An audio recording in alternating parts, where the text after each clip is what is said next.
Good morning and a blessed Sunday to all of you. I know that throughout the world today, Christians are celebrating the triumphal entry of Jesus, our Lord, into Jerusalem, globally known to be Palm Sunday, because the crowds welcomed him by spreading coats in his path and waving palm branches in his presence. But what many did not realize was that it was a day of two processions. Do you know that Jesus' procession into Jerusalem was not the only procession that the city saw that day? Two leaders of different worlds and authority entered the city of Jerusalem. Two processions entered through two different gates. So today, I want to bring a word to you about the two processions. Now, firstly, we see Jesus entering Jerusalem. Everyone knows about that, right? Firstly, we see the manner how Jesus actually entered. Now, Jesus and his disciples were on the Jericho road. They had already climbed most of the treacherous pathway that twisted and turned for 17 miles from Jericho up to Jerusalem. You know, why was it a treacherous pathway? Possibly it was a narrow way. Possibly there was not much space, right, on that pathway. And that they had to climb up, even though that pathway twisted and turned. And it was just not for 1 mile or 2 miles. It was for 17 miles. Right up from Jericho all the way up to Jerusalem. In Matthew 21 verses 8 to 11, we see a very large crowd spreading their cloaks on the road, while others cut branches from the trees and spread them on the roads to welcome them the moment Jesus entered into the city. The crowds that went ahead of him and those that followed shouted, "Hosanna to the Son of David. Blessed is he who comes in the name of the Lord. Hosanna in the highest." When Jesus entered Jerusalem, the whole city was stirred up, and people in the cities who never knew him, right, because there were crowds that came from different parts into the city, they asked, "Who is this?" The crowds answered and said, "Jesus, this is Jesus, the prophet from Nazareth in Galilee." Now those who greeted him were convinced that he was the Messiah, or the anointed one, sent by God to establish his kingdom on earth. So Jesus entered Jerusalem through the eastern gate. It was also known as the Golden Gate, or the Gate of Mercy. It was located on the eastern side of Jerusalem's old city wall, facing the Mount of Olives, right across the Kidron Valley. So Matthew records it in Matthew 21 verses 1 to 3. Matthew says, as they approached Jerusalem and came to Bethphage on the Mount of Olives, Jesus sent 2 disciples, saying to them, "Go to the village ahead of you, and at once you will find a donkey tied there with her colt by her. Untie them and bring them to me." Excuse me. "If anyone says anything to you, tell him that the Lord needs them, and he will send them right away." Now, Pontius Pilate In the year 30 AD, Roman historians record that the governor of Judea, Pontius Pilate, led a procession of Roman cavalry and centurions into the city of Jerusalem.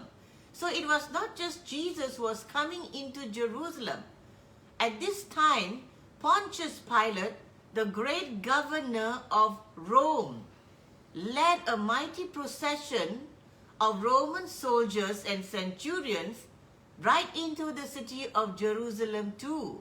Now, an uprising had started in Sepphoris, about 5 miles from the township of Jesus' boyhood home of Nazareth. Now, before it was over, the city of Sepphoris, the capital of Galilee, and another town called Emmaus had been destroyed by the Roman army. Now, after putting down the rebellion there, the Romans marched on to Jerusalem, which means they continued on their journey and came into the city of Jerusalem. Now, after pacifying the city, they crucified over 2,000 Jews who were accused of being part of that particular rebellion. Now, the Romans had made their intolerance for the rebellion to be well known.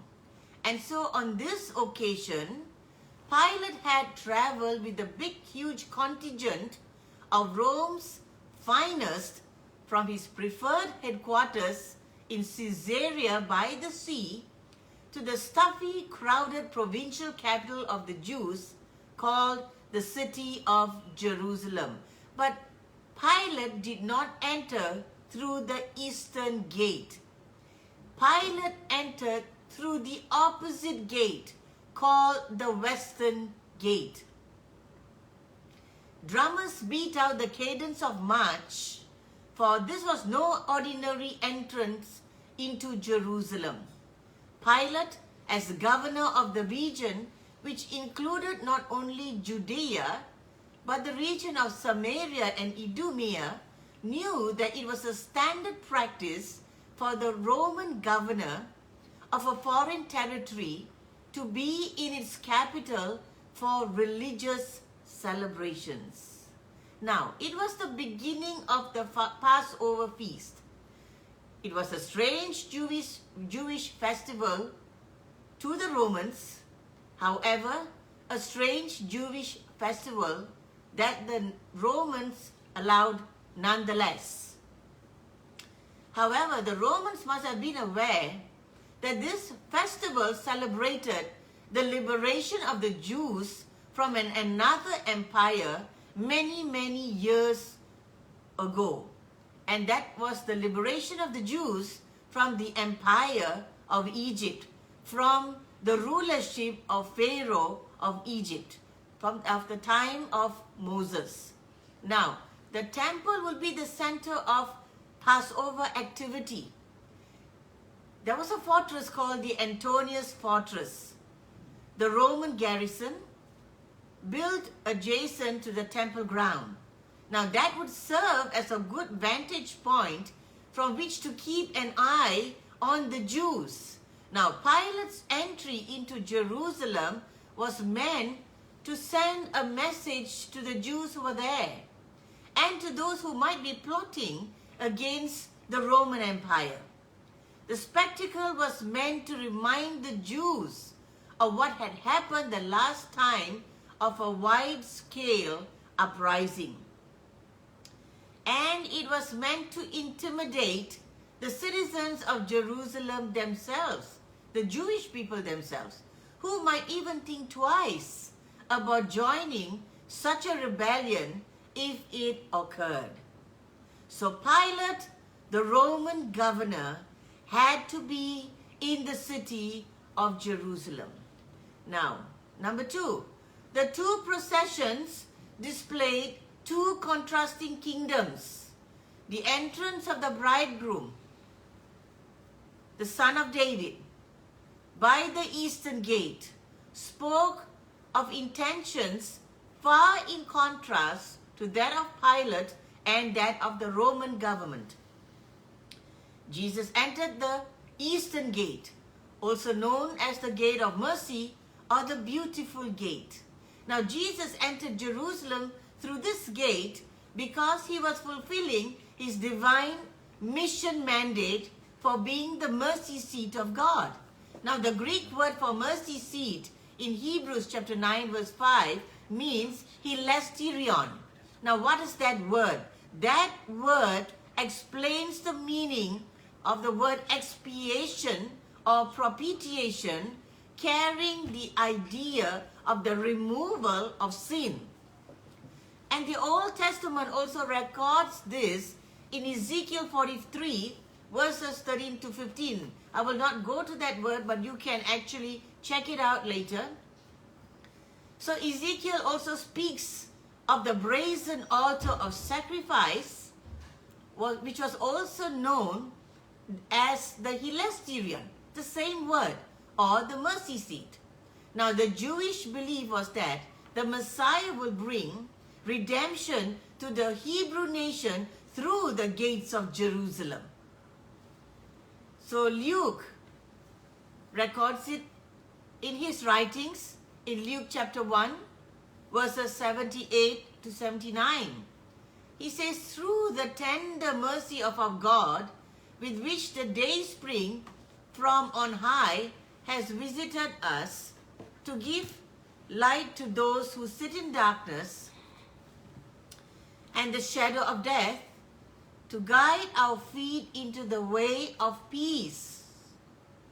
So this was the way that the Messiah was coming. The work of redemption was very significant because it was to guide our feet into the way of peace. Now significantly, the northern part of the eastern gate was called the Gate of Repentance. And the southern part of the eastern gate was the place where the Jews would go and stand before it to pray whenever they were seeking God for His mercy. So today I want to say this. A repentant heart seeking God for His mercy will always receive redemption for the remission of their sins. Number 3, the two processions serve to provide two contrasting messages. The Lord of peace, our Lord Jesus Christ, brought the message of life and peace. The psalmist records it in Psalms 29 verse 11. He says, the Lord will give strength to His people. The Lord will bless His people with peace. And we know the meaning of peace. We know that peace is restoration. We know that peace is healing. Peace is everything that we require, every deliverance, everything that man needs pertaining to life and pertaining to godliness. And so in Matthew 21 verses 4 to 5, Matthew again explains, this took place to fulfill what was spoken through the prophet Zechariah, that say to the daughter of Zion.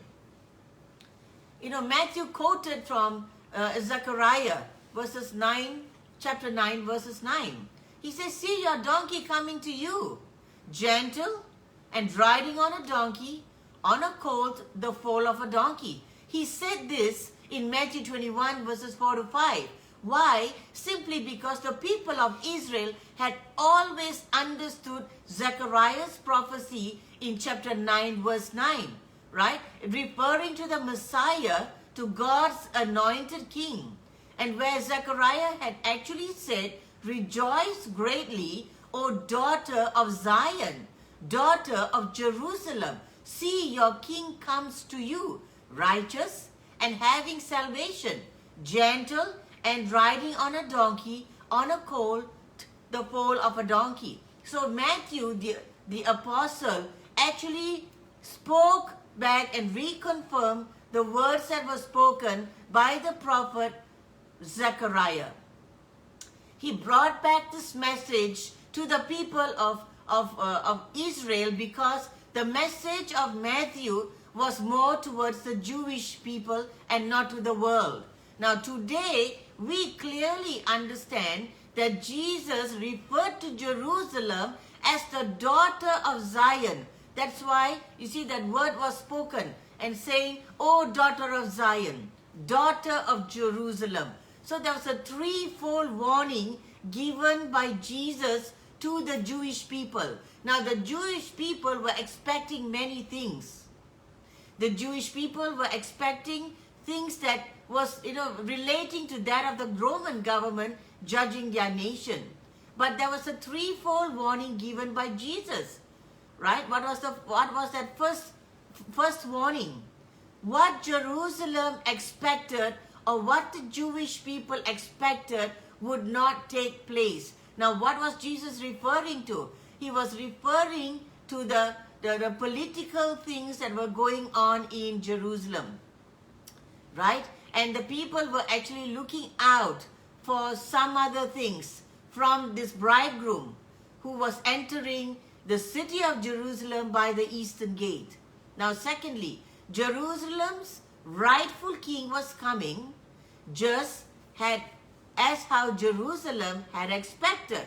So Jesus was giving a warning and telling the people to prepare their hearts to receive him into the city of Jerusalem. And the third warning was that the king came in meekness, and he did not come as a reigning monarch of war.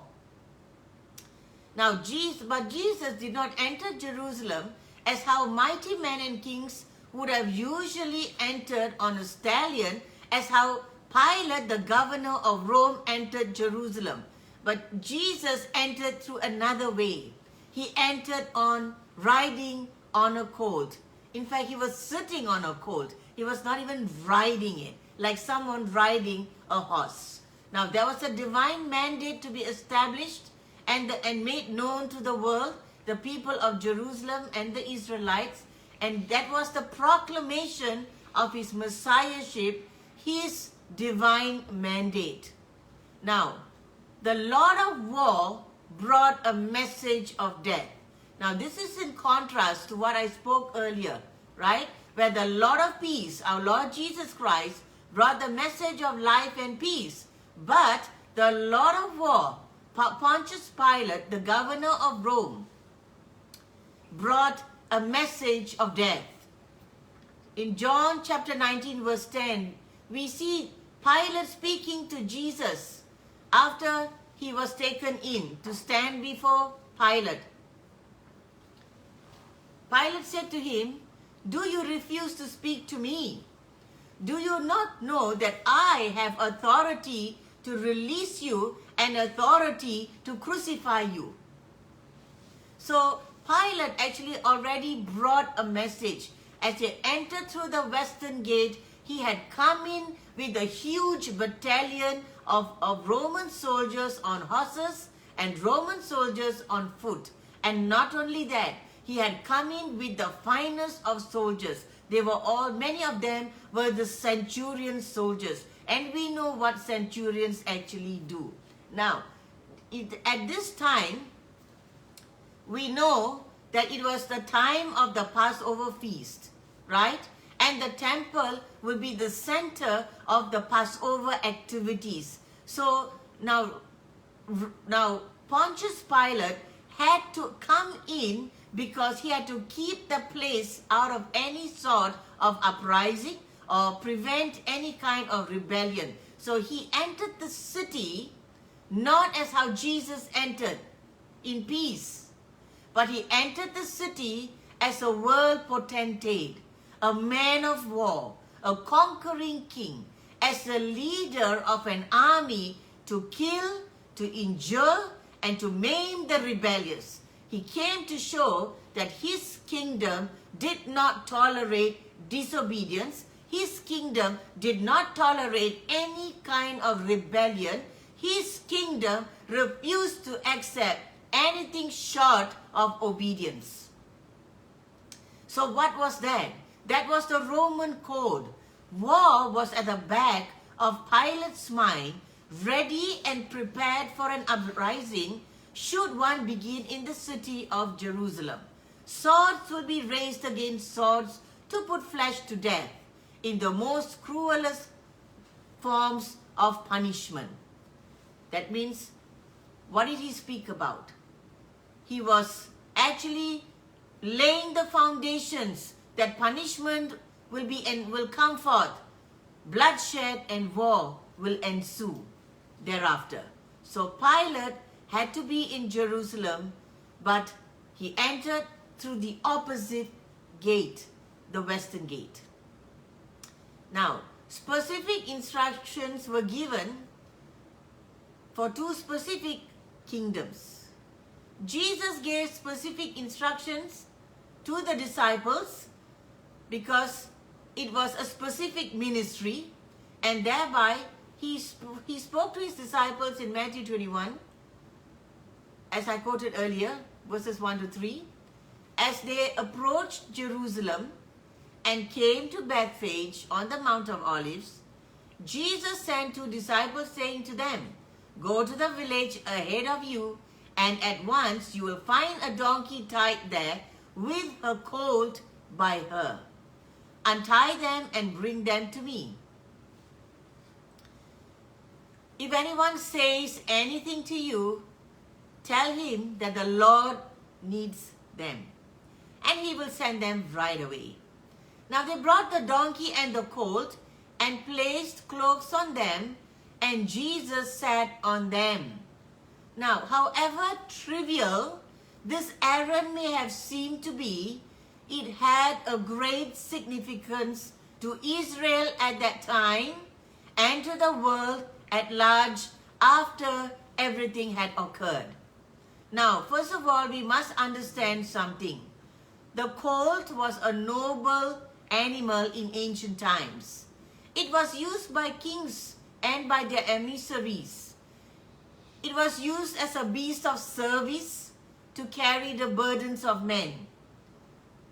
And this colt was a symbol of peace and sacredness. It was an animal preserved for a sacred or a divine event. Now, this particular colt had never been ridden before. It was a colt that was never sat upon. So this colt was preserved for the king who was to come into Jerusalem, the king who represented the kingdom of God. Now, the owner and his question. In Mark 11, 3-7, Jesus says, "And if anyone asks or says to you, 'Why are you doing this?' say, 'The Lord has need of it,' and immediately he will send it." So they went their way, and they found the colt tied by the door outside the street, and they loosed it. But some of those who stood there and said to them, "Why are you loosing the colt?" And they spoke to them just as Jesus had commanded, so they let them go. Then they brought the colt to Jesus and threw their clothes on it, and he sat on it. So both Matthew and Mark record all these things, and they record Jesus' own words as he instructed his disciples to go into the city to find the donkey and her colt, and that they were to ask the owner if they may use the donkey, and they were to say a specific word to the owner and to give him a specific answer to his question. And that answer was, the Lord needed them.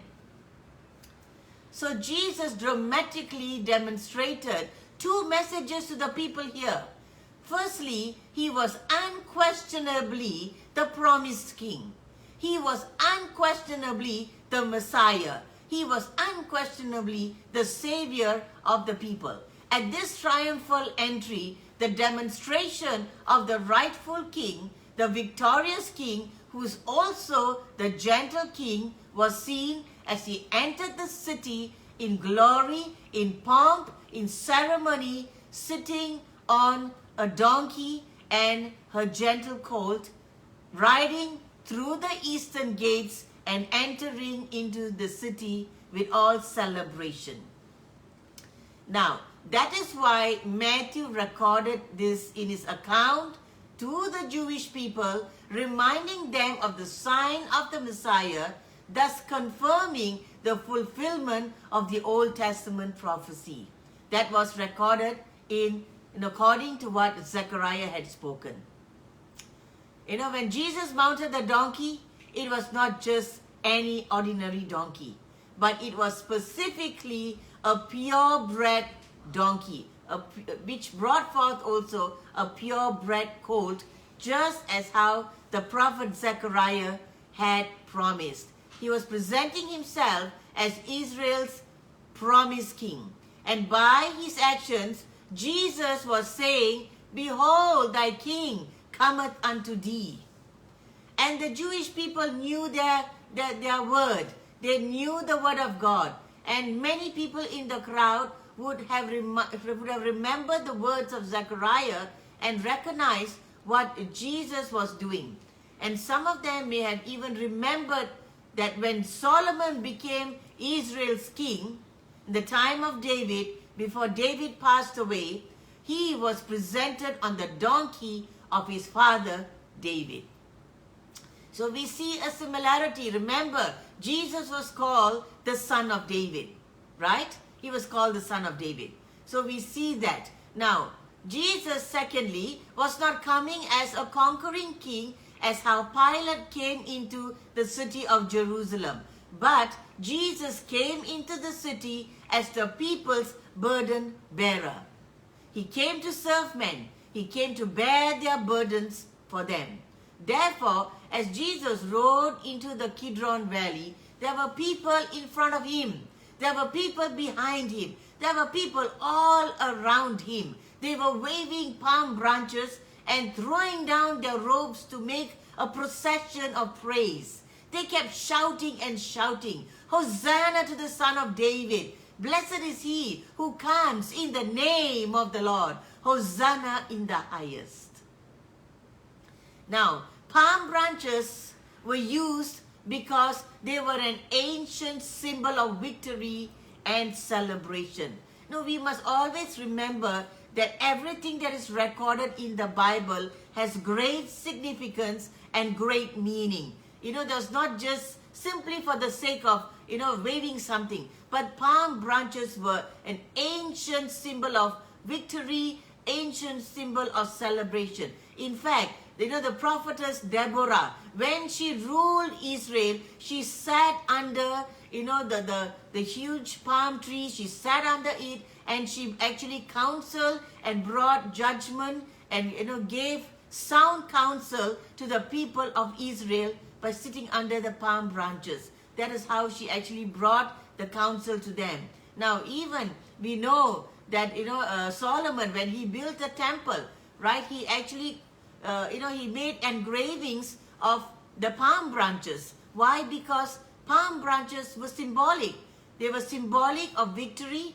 They were symbolic of success and celebration.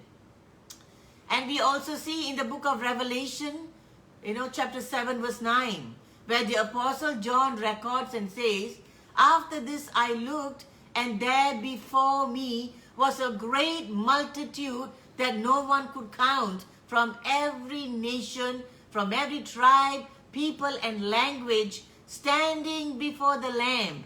They were wearing white robes and were holding palm branches in their hands." So in heaven also, this was the vision that was given to the Apostle John. He saw them waving this. Why? Because it's symbolic of what the Lamb of God had already done for us by dying on the cross, shedding his blood. It was a symbol of victory over sin, over death, over the kingdom of darkness. Now, let's move on. Two processions reveal two lords. The two processions. One procession came through the eastern gate. One procession came through the western gate. Both these processions revealed two lords. Firstly, the Lord that came through the eastern gate was Jesus, the Son of God. He was the Lord of Lords, the King of Kings. Recorded in Revelation 17 verses 14. Talking that they will wage war against the Lamb, and the Lamb will overcome them, because he is the Lord of Lords and the King of Kings. And those who are with him are called chosen and faithful. On the other hand, the Lord that came through the western gate, the Lord that came through that gate that spoke of war, that spoke of control in its cruelest form, right? Was Pilate, the Lord of the Roman world. And we know that the Roman Empire was a superpower at that time. In John 19:11, Jesus answered and spoke back to Pilate and said, "You would have no power over me if it was not given to you from above. Therefore, the one who handed me over to you is guilty of a greater sin." Because Pilate was telling him that I have the authority to release you, and I also have the authority to crucify you. So Pilate was already, showcasing his lordship as well. So Jesus acknowledged that Pilate had received authority from above, and therefore that he was a man of authority because he had received authority from above for whatever that he was doing, right? Whether it was wicked or whatever, but still he was not just there on his own. No doubt he was the world potentate at that time, but we know that the two processions showcase two different lords of that time. Number 6, the two processions led to two different paths. Now, in John 12 verses 12 to 13, right, the Bible records and says, the next day, a great multitude that had come to the feast, when they heard that Jesus was coming to Jerusalem, took branches of palm trees and went out to meet him. Now, Jesus approached Jerusalem at the start of the Passover feast, which was to become the precursor of his victory, leading to his final victory, death on the cross. Now, when hundreds of thousands of pilgrims were crowding into Jerusalem, this is where Jesus entered into the city of Jerusalem. As he came to Bethphage and mounted his donkey, he would have been surrounded by people also making their journey up to Jerusalem.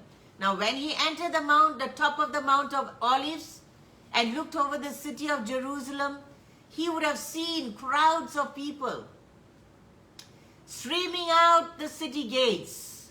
As the word spread that the king was coming, the pilgrims were already there in the city. Those who had prepared their hearts to greet him, those who had prepared their hearts to receive him, those who had prepared their hearts to worship him, and they came out to greet him. So there was that pathway, right? Two processions led to two different pathways. One from the eastern, one from the western. That's why the Bible says in Proverbs 15:24, the path of life leads upwards for the prudent, that he may turn away from Sheol beneath. No wonder the crowds gave Jesus such a royal welcome. He was coming with all gentleness to be their rightful, their victorious king. It must have been an amazing sight, not to mention an amazing sound. The two processions could not be more different in the messages they conveyed. Pilate, the leading Roman centurions, the governor of Rome, exerted the power and the might of the Roman Empire, who would crush all who oppose the Roman Empire. On the other hand, we see Jesus, King of Kings, Lord of Lords, Son of the Almighty God, riding on a young donkey, who embodied the peace and the tranquility, that the shalom that God wanted to bring to his people. To his people. Now we know that through the prophecy of Zechariah was also speaking about the Gentiles. So what Jesus came to do was not just for the people of Israel, because Zechariah had already mentioned in his writings that Jesus also came for the Gentiles, the non-Jewish peoples of the world. His promise was that one day the gospel of peace will be preached to all kingdoms of this world. All kingdoms of this world. And how do we know that? Right? The one clue that the people of Jerusalem recognized this connection is that when they saw Jesus riding on the pole of the donkey, they said, Hosanna to the Son of David. In any case, by using that title, they were acclaiming Jesus to be their rightful king. They recognized that he had come in the name of the Lord. In the name of the Lord.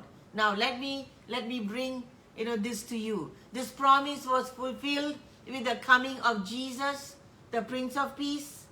This promise was coming, right? As the promise of Jesus coming right into the world. This was a promise that was coming when Jesus rode into the city of Jerusalem. He did not just come to bring peace to the Jews only, but he came through the narrow gate. And that is why we see that Jesus spoke something about the narrow gate in Matthew chapter 7 verses 13 to 14. He said, enter by the narrow gate, for wide is the gate and broad is the way that leads to destruction, and that there were many who go in by it, because narrow is the gate and difficult is the way which leads to life, and there are few who find it. You know, the gateway that Jesus entered, the pathway that Jesus entered in to enter into the city of Jerusalem was a very treacherous path. It was a twisted path. It was not an easy path. And I believe today, being Palm Sunday, and everyone in the Christian world speaking and celebrating, all right, the King of Kings and what Jesus did for us, we need to be reminded that Jesus is speaking to us about this pathway, that we should learn to enter into that pathway, that we should learn, right, that there is a way to enter to heaven, because narrow is the way that leads to life, and broad is the way, the gateway that Pilate entered. He was a man who came with all pomposity. He was the Roman potentate, a great Roman leader at that time. But Pontius Pilate actually represented the world, and Jesus represented the kingdom of heaven. Today I want to make this challenge to you. I want to say this to you, and that if it seems evil to you to serve the Lord, choose this day from which you will serve. These were the words of Joshua, who actually succeeded Moses. Whether you will serve the gods of your fathers. What are the gods of your fathers? Think about it, right? And serve that were on the other side of the flood, or the gods of the Amorites, in whose land you dwell. We are living in the world, and we know the gods that are being worshipped in this world. So where are you? Which gate are you coming through? Or which gate are you allowing yourself to enter by? Or which pathway are you allowing yourself where Jesus could come in? Or do you want, that which is of the world to enter your life? Joshua said this, but as for me and my house, we will serve the Lord. So today I bring this challenge unto you, that Jesus will sanctify you by his truth. For this is what he said to the Father, sanctify them by your truth, Lord. And we know what is the meaning of sanctification. It is to be able to stand right with not only standing right, but then that God makes you holy in the process of holiness through the journey of life that you take. But you got to make the right journey. You got to allow the right Lord to enter your life. Because if you are a Christian and you are a believer, then you would have allowed the King of Kings to enter you, because today we are called to be the temples of the Holy Spirit. We are the temples. We are called the city of Jerusalem, for we are the temples of the Spirit. And so if we are the temples, then the Lord Jesus Christ has to take his authority in our life. And against what the world is doing, of every kind of influence where the world can bring into your life, today I bring this challenge to you. And if you are not a believer, if you did not have Jesus in your life, if you did not have Jesus as your only Lord, as your only Savior, you still have got other kings and other lords in your life whom you are still worshipping. Just like what Joshua said, you are worshipping the gods of your fathers, or the gods of the Amorites, meaning the gods of this world. Then you are in great danger. You are in great danger of not receiving Jesus and not being able to enter into the kingdom of heaven. So today, I bring this message to you, and I encourage you to allow Jesus to enter into your life. That you who are the city of Jerusalem, you who are the temple of the Holy Spirit, will allow the greatness of the Lord Jesus Christ to be part and parcel of your life, and that you will bring great testimony to the Lord. You will be a mighty man and a mighty woman and a child of God to serve the right kingdom, to serve the right Lord. In Jesus' name, I pray that you are blessed. Blessed Sunday to you, and greetings in the wonderful name of Jesus. Amen.